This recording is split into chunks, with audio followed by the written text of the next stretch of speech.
All right, welcome back to another episode of the Paper Stack Podcast. So almost 40 episode. I'm not even keeping count anymore.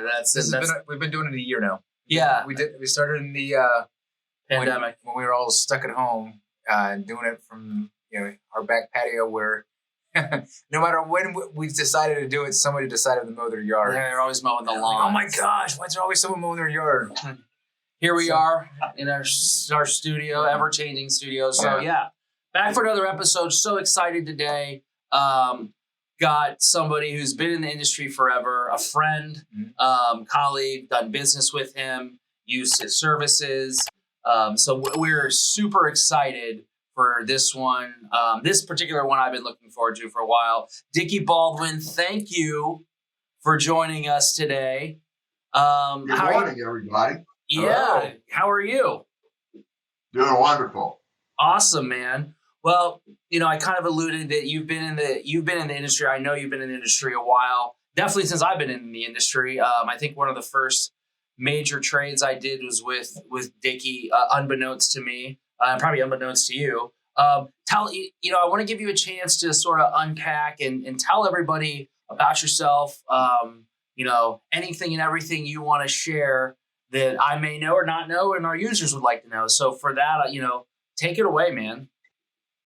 Fantastic. Well, once again, guys, thank you so much. I should have worn my Paper Stack shirt. Darn it. But where's yours? No, thank you, guys. Seriously.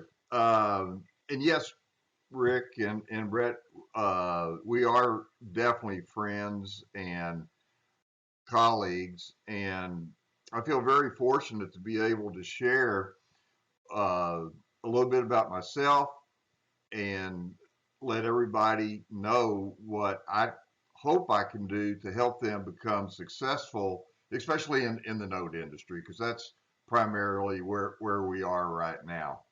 So a little bit about Dickie Baldwin. Been in the industry close to 40 years now. It was in 2018, because of turning 70, I wanted to retire. I talked to y'all about it. And after, a couple of days of being retired, and Rick, you and I are golfers, and knowing that I couldn't get a hole in one every time I go out and play golf, I decided to go back to work. Why did I go back to work? Well, as I said, with 40 years experience in the industry, started out as a real estate agent, then became a mortgage loan originator. I did wholesale lending, correspondent lending, warehouse lending, set up multiple net branch mortgage operations across the country, been in the title industry, as well as being in everybody's shoes that's on this podcast, an investor.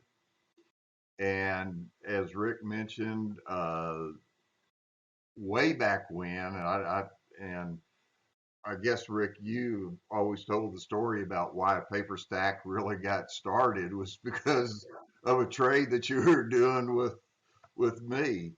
So with all that being said, after the 40 years and knowing that I know so many great vendors as well as investors in the industry, I was always seeing that something was missing, especially for a brand new investor. You hear the word BPO. What in the world is a BPO? Well, once you figure out that is a broker price opinion, then now where do I go? Oh, well, let me get on the internet.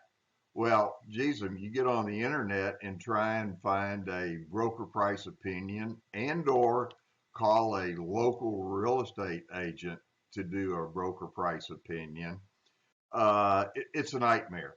You just don't know what you're doing. And so with the BPOs, the title searches, all of the different things that I feel that an investor needs at their fingertips. I started Baldwin Advisory Group, goes by BAG, BAG, and slogan, one bag for all your real estate services. So hence that was the beginning in 2018 of the BAG website, and it's basically a place where not only the brand new investor can come, but even the seasoned investors to do anything and everything that needs to be done to become successful. Yeah, Nice. that's, it's great because you have such a rich history in our industry. Mm. And you couple that with, I gotta say, that the guy I'm sitting next to and you are probably the two best networking people I have ever met in my entire life. Hands down, if you want to have a good time, set you two loose in a room. And before this thing is over, you guys are going to know everybody and everybody loves you. So, And that's called I am in. yeah, that is it. But I think, that sort of rich history and your ability to just be a real likable guy and be really good at networking has opened up this thing to where you do know so many different people in the industry. And it's like when people are getting, when they start using BAG for their due diligence, man, they're getting 40 years of relationships that are built. Mm. And so you're really able to sort of start leveraging not just the BPOs, but everything along the way. Now you're still active in the day to day and with customer interaction. Is that right on BAG? Absolute. The way that BAG works is, except for the BPOs and the title searches, which I'm proud to say that the vendors have private labeled that product under the BAG logo. I'm basically the client with the vendors, and how is that beneficial to you, the investor? And I use this as the analogy. Typical investor may probably do 5 to 10 broker price opinions and title searches a year. BAG does hundreds every month. What does that mean to you as a small investor? I call it strength in numbers, because I'm able to go to a vendor and say, okay, I'm going to be doing 100, 150, 200 transactions with you on a monthly basis. Well, that puts all of us up to another level, because as we all know, many of the vendors only want to work with the guys that are doing 3, 4, 500 deals at a time. They don't really want to work with the one-off individual. Well, even though I'm doing the one-offs, I am doing that hundreds every month. So you, as an investor, are able to get the service levels that a bulk player would get. But more importantly, because of the volume, an individual investor is able to get pricing comparable to what a bigger player would get because of the volume that I do. So it's a win-win situation for everybody. It's so much easier. Like it's setting up these relationships with different vendors for whether it's BPOs, whether it's title reports, property management, stuff along those lines, asset management. That takes time, and like you said, there's hurdles to overcome. Where some of them they won't take your business if you're doing 5 a year. Then you got to be doing hundreds. So it makes it nice to where there's this one-stop shop for people to go get everything they need, only have to form one relationship and leverage 40 years of relationships. I got a question regarding BPOs. Do you have one vendor that provides BPOs? multiple options. And I'm glad that you mentioned BPOs as I did. Why use a third party vendor BPO versus trying to find a local realtor to go out and tell you what a property is worth? Number one, when you try and call a realtor, you're going to be lucky if you find one that wants to do it. And then if they do, they really only have one thing in mind, and that is to get a listing. Whereas if you utilize BAG and the third party vendors that are available through BAG, they these third party vendors have vetted agents in every area of the United States. So BAG can do not only residential but commercial BPOs nationwide. But with that being said, when an order is placed in with the BPO vendor, it's assigned to a local agent, and their job is to go out and do one thing and one thing only, and that's to get a value. Forget about the listing. In fact, there's a lot of times that the agent's names are not even on the actual report because their job was to go out once again, not to get the listing, but to get a value. Once that agent completes that BPO, then it goes back to the third party vendors, quality control. If they do not agree with whatever uh, the agent has come up with, then they will send it back to that agent for revisions, and then it goes back into QC. What does that mean for you, the investor? It's an extra set of eyes. You've got the agent doing it, you got QC doing it. And so that is a win-win right there. And there's no one vendor that can do it all. Yes, I've got number one vendor, number two, and number three, and number four. But there's a lot of times where it could be a rural. And then we get into a pricing arena. And one vendor may have a whole lot of coverage in that rural area where another one doesn't. So I pretty well know within about a 24-hour span if it is rural to be able to assign it to somewhere with an approved price because it's a higher price, as we all know, in a rural. Sure. So because there's drive times, etc. yeah, exactly. So we've kind of talked about BPOs, and I mentioned title reports. What services does BAG offer? I know we've got BPOs, which are evaluations of the property as far as how much it's worth, but what else do you guys offer? Well, here's the great part. The BPOs and the title searches, I personally handle every single order that comes in and comes out. All of the other services, which consist of if you want to originate a seller finance mortgage, I have a nationwide RMLO. If you want to do title curative work, or if you need assignments and recordings, I have a back office that does that. As I'm going through all these additional vendors that are part of the BAG network, here's how it works.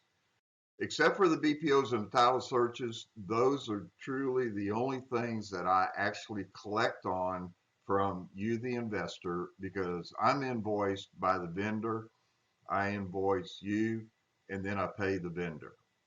Everything else that I do, if you need the RMLO, if you need collateral review, if you need assignments and recordings, if you need curative work done, if you need release tracking done, if you need a traditional title company closing, if you need a self-directed IRA, if you need servicing, if you need skip tracing, if you need insurance, if you need to form a corporation, the list just goes on.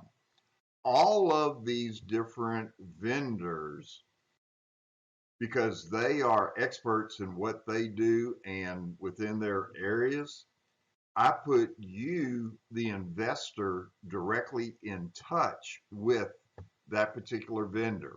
If it's collateral review, I put you with that back office. If you need assignments and recordings, I put you with them. That way you are able to talk one-on-one with the vendor that's going to be doing your work. Because the last thing I want to do is get in the middle of a conversation and try and interpret which each party is doing. Bottom line is, when it's all said and done, you pay that vendor. You don't pay me. Perfect. So you're the ultimate, And again, the ultimate networker. You're matchmaking. That's what you do. that's it. That's it.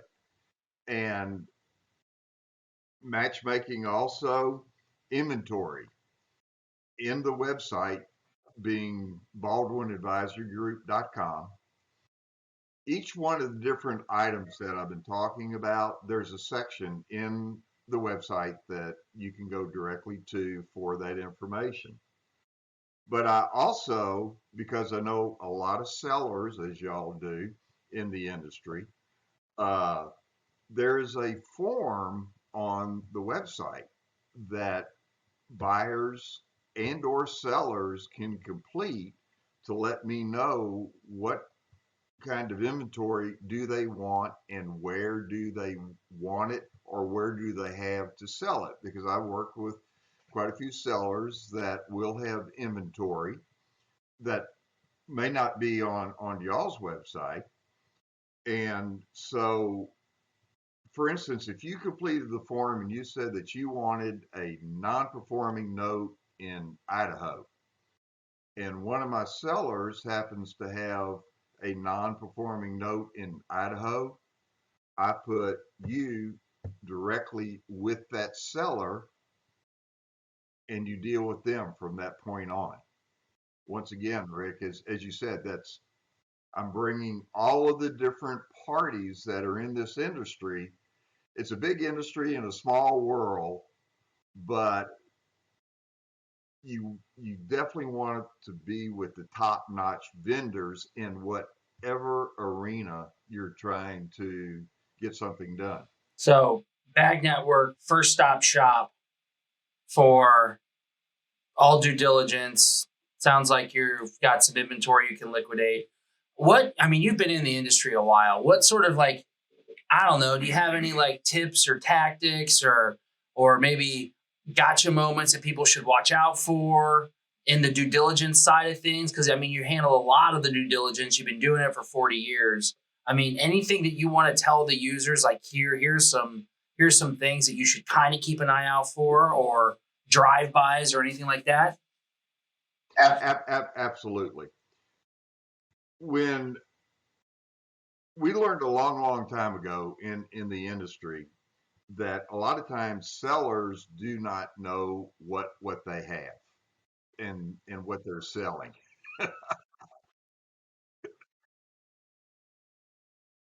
Absolute. And it's up to you as an investor to truly understand the word due diligence and what it means. And the two main items that every investor should concentrate on is knowing the value and or condition of a property, and secondly, the taxes, liens, judgment arena. And investing is a fantastic business, but the couple of $100 that you may spend on an asset to do the due diligence, by not doing it, could literally cost you thousands of dollars. and being able to understand a collateral package. Well, if you're a brand new investor, don't worry about it. BAG has the support team that can go through a collateral package and let you know what you do have, what you don't have, and what you should have in order to make an intelligent decision. So we have put all of the pieces together to help you as an investor become successful. But then there's work on the investor side too, because as I said, you've got to do those two main things in order to get the ball rolling. You don't want to take a seller's word for it because it's going to end up costing you money. Yep. If you I know something I see on the platform and I've dealt with in the past is, a buyer's going to go to run their due diligence and they find, oh man, we're missing an assignment. There's a gap in the thing. And some people throw their hands up like, look, I'm not buying it. I'm not moving forward. And kind of what I found out is, well, there's a gap there, but you can fix it through something you mentioned earlier, curative work, title curative, right? Correct. And it's just called a gap assignment that you can get and fill in there.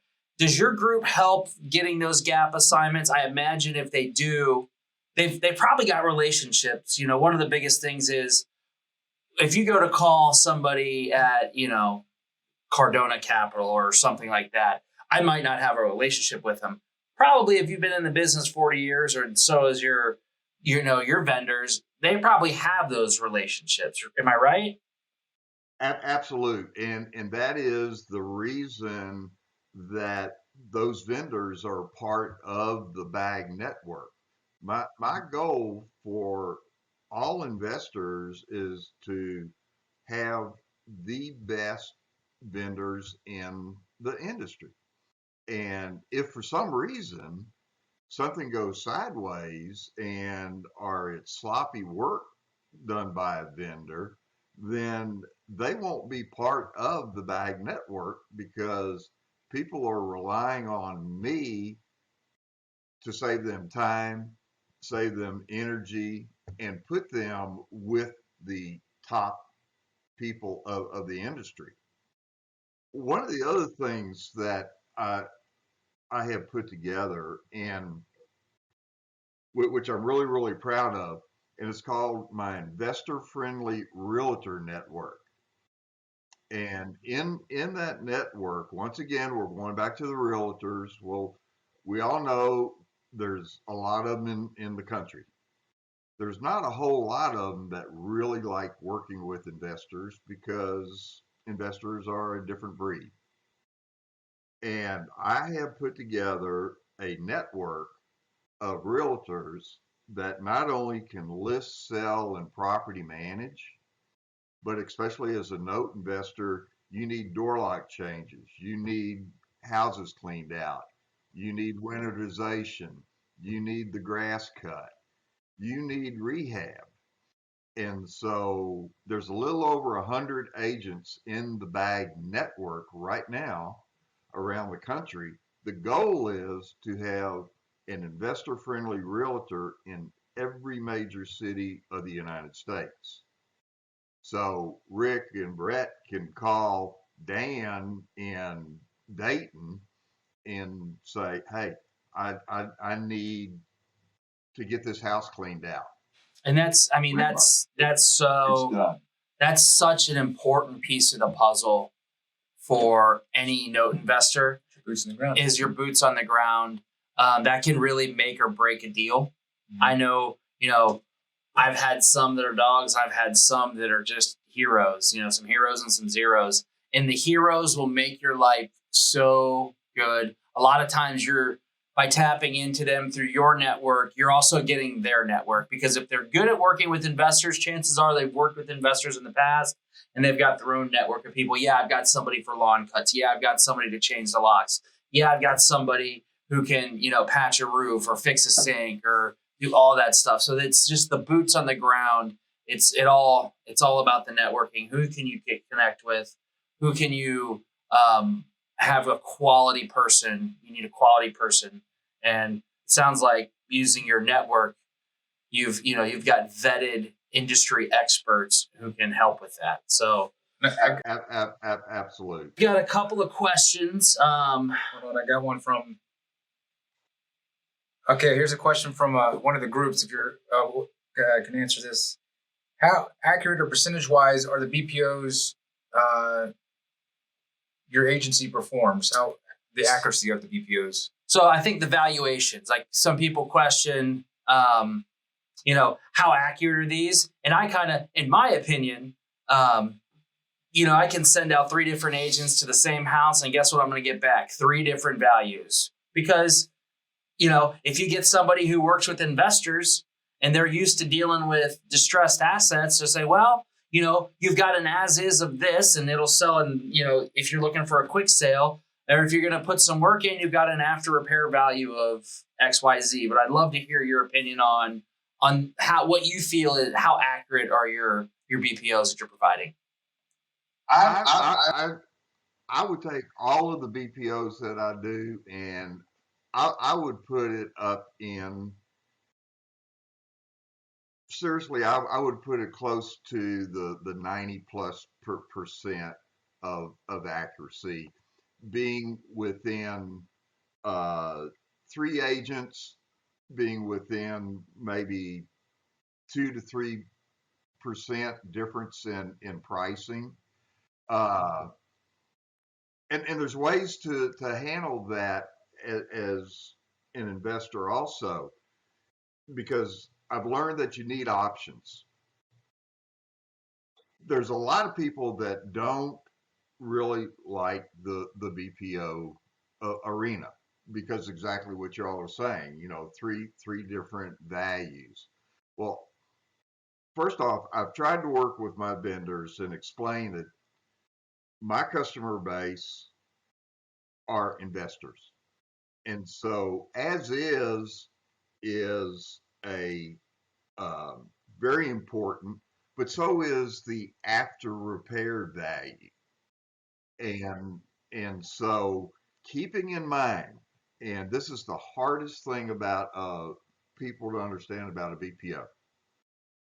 Agents typically are not allowed to step foot on the property to do an exterior drive-by.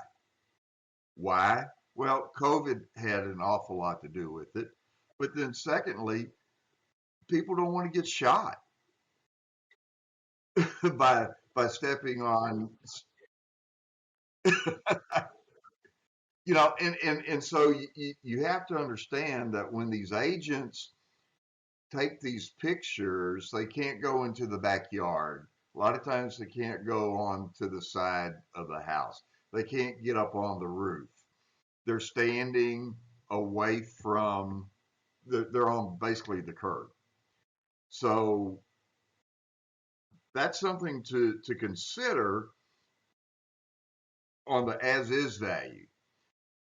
I try and ask the agents to please give a visual of repairs. If it's obvious that the roof is damaged, or if the siding, address it and then estimate what, through their experience, what the cost is to come up with an after repair value. Going back to the values though, I also have another option. If you don't like what an agent's opinion is, I can also do what's called an AVM, automated valuation method. And this is all generated electronically, but in many cases, it's going to, part of the AVM is going to show every listing and every sold property within that neighborhood for the last couple of years. Yeah, and that's really the key, right? I mean, it works on probably 80%. Anything that's in a metropolitan area where you've got a lot of activity. You know, it gets difficult when you're in the rural areas, but on an AVM, and honestly, that's kind of where everybody starts their valuation when they're looking at an asset, you know, whether you want to call it or not. But if you're looking at Zillow, if you're looking at realtor.com and looking for the sold, I mean, you're just doing a manual version of an AVM. So, yeah. And I think those are And obviously great solutions. well, remember in a BPO, you only have 3 recently sold comps and 3 listings in order to get the as is value in the typical BPO. On the other hand, by doing the AVM, you're able to get a mass number of comps, both listing and sold in that AVM.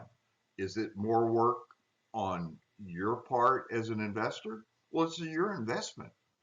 So how much work do you want to put in on it?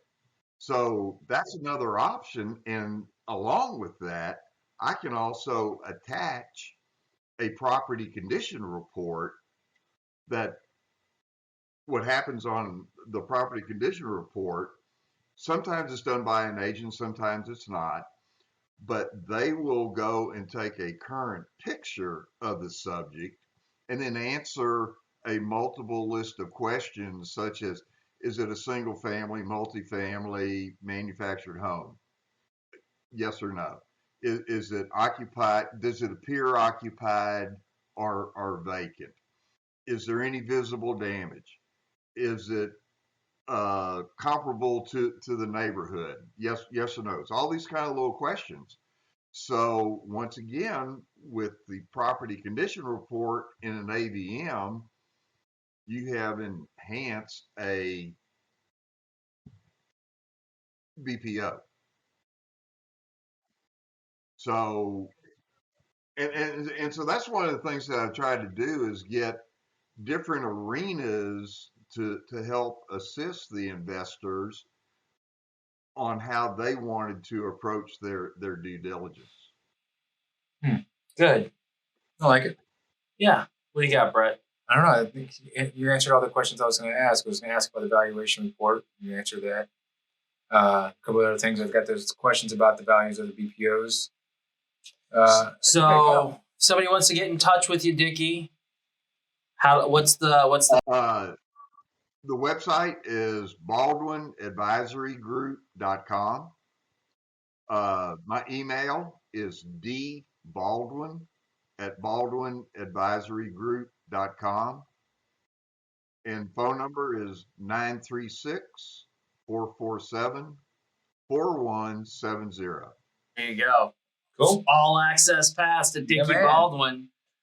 Good stuff, Dickie, man. We really appreciate you coming on here and going through Bag Network with us. I know it's going to be a huge help to people who are new to the industry. I always send them that way. When anybody asks, hey, BPO, it's the end of the sentence is BPO equals Dickie Baldwin. Yeah, it's really like we talked about. It makes so much sense because it's so difficult to go through and set up valuation or set up vendors and to set up these valuations. It takes a lot of effort, and you're not getting the strength in numbers. You're not getting the volume discount. No. And you get a volume discount when you're focused on Dickie. So well, and we talked an awful lot about BPOs, but real quickly, it's just like if you go through the collateral package and the seller has a recent, within a year or so, O&E that had been done, say, like I said, a year ago, I have the ability, and I typically don't care who the other vendor was, I can do an update of that title search. And what that update is, it'll take all the information from the date that the last report was created up to the present. So that's a huge help to where you don't have to go and get a whole brand new report. Yeah, it increases the speed, and I would imagine reduces the cost. So Correct. Perfect. Correct. Well, good stuff, man. Well, we will continue to send folks your way. We appreciate your time. Go out, try to enjoy some semi-retired life. Go hit some golf balls. Get out there and chase that little white ball around, man. It was good talking with you. You too, guys. All right. Well, it's been another episode of Paper Stack Podcast. Look forward to you guys joining us. Comments, leave us your likes and subscribes, and we'll get you the next one coming out shortly. Have a good one. Sounds good. See you.